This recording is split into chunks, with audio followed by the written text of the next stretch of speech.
It's a good question because there's really 5 stages of company growth. So concept, product, validation of business model, scaling, and then sustainability or exit.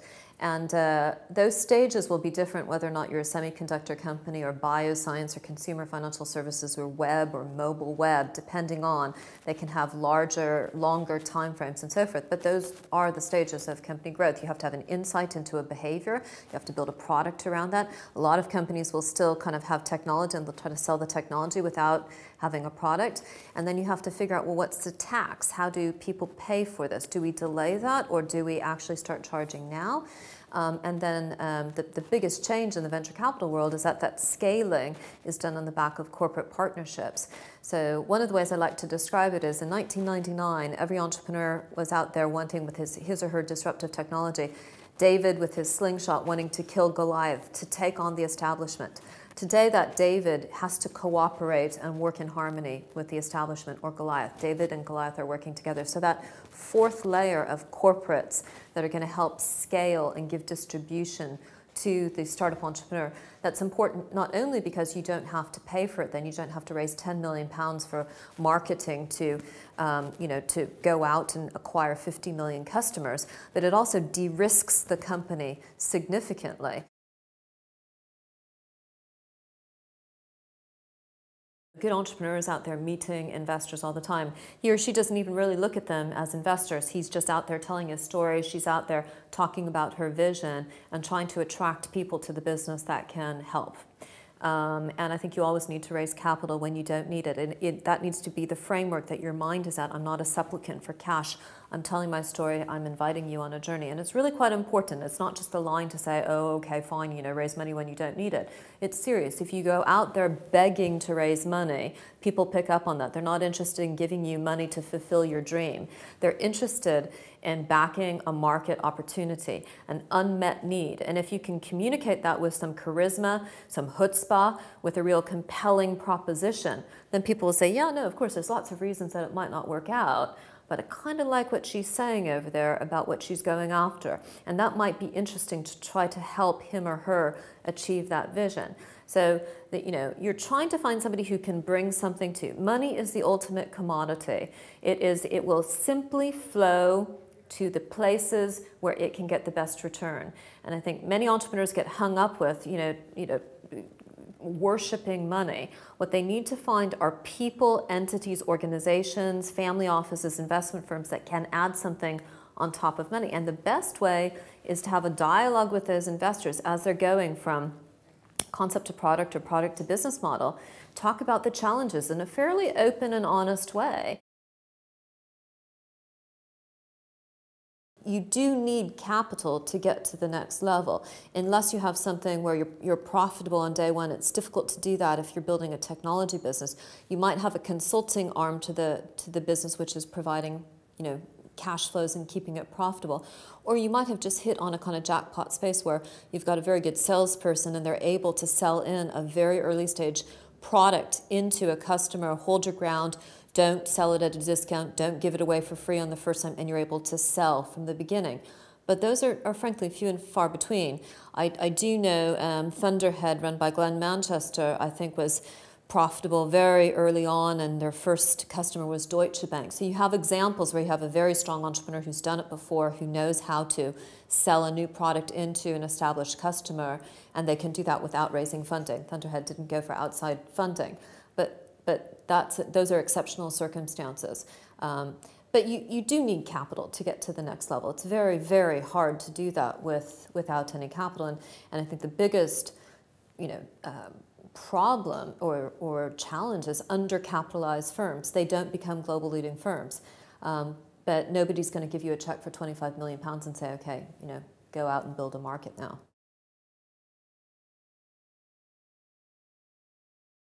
It's very easy with all of the wonderful networking events and great sites like Smarta and so forth, very easy to find out who's doing what deals and what their kind of reputation for risk and how much are they on the side of the entrepreneur, or are they kind of, sharks who have good exits and so forth. You can find out about investors in many, many different ways. You have to put in the time. There's not one site where you type in an investor's name and out pops a scale of 1 to 10. You have to reach out to people and say, you know, what was it like to work with Julie? What was it like to work with so-and-so? And then you have to, frankly, everybody has an agenda and everybody's had their experience. So people may say it was good, it was bad, it was this, it was that. Chemistry doesn't always fit, you know, there's situations where people just are not meant to work together or something unusual happened and so forth. You have to take it with a grain of salt. But the point is you have to do due diligence on people. And it gets back to the mindset. If you really are just a supplicant for cash and you're trying to find the top 10 people who are going to give you money and you're going to go into it cold, then you kind of deserve what you get. You really kind of deserve what you get. You wouldn't get married to somebody like that. You wouldn't rent out a flat that you own to somebody without doing due diligence on them and their credit rating and all that kind of stuff. So, you know, your company is your chief asset if you're kind of 28, 30, 35 or something like that. And you need to protect that and think about that a certain way.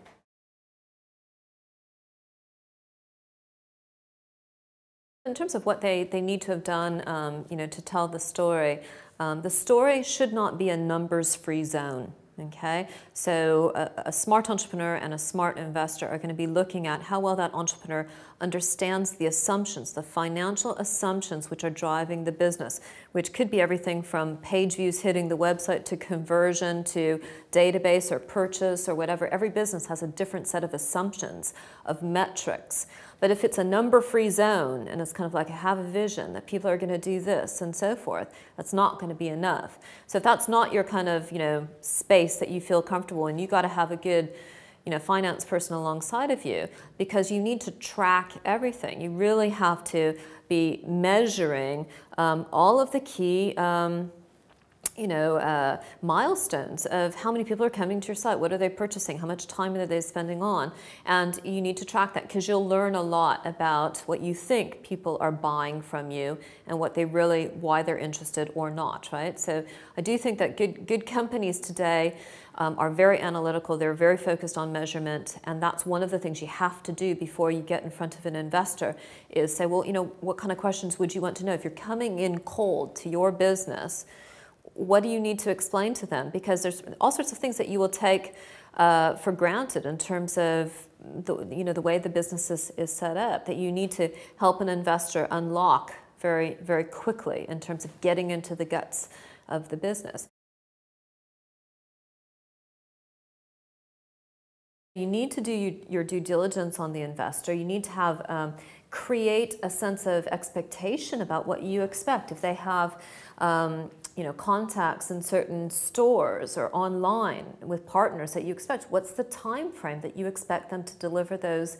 And that sets and resets the nature of the relationship. Sure, they're going to be your financial partner. They are going to give you some money, and they will exact performance for giving you that money. But if you also do not have the kind of guts to say, and I expect you, Mr. and Mrs. Investor, to do this for my business, then believe me, they'll have you under their thumb, and you'll feel like you're working for them for the entire life of your company.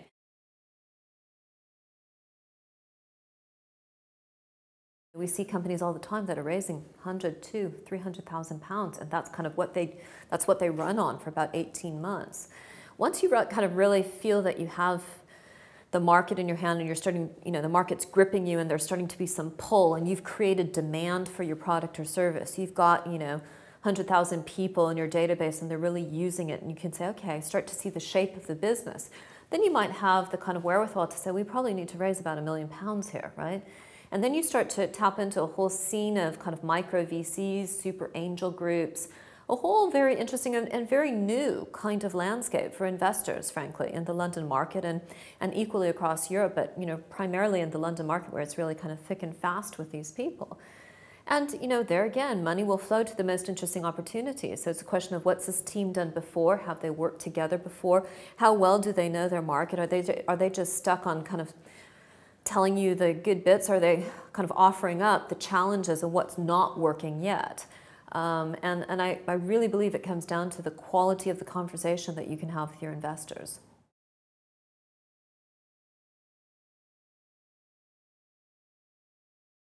Now, the IPO market is really for 99.9% of the companies is not a reality. And I think for a lot of entrepreneurs to further their vision and to really get to the massive scale and distribution, the 50 million customers using their product or service It's about doing that from within a better parent. And there's nothing wrong with that at all. I also want to be behind, the big global leaders, and we all want to create the next autonomy or the next car phone warehouse. But realistically, how many new categories are there out there?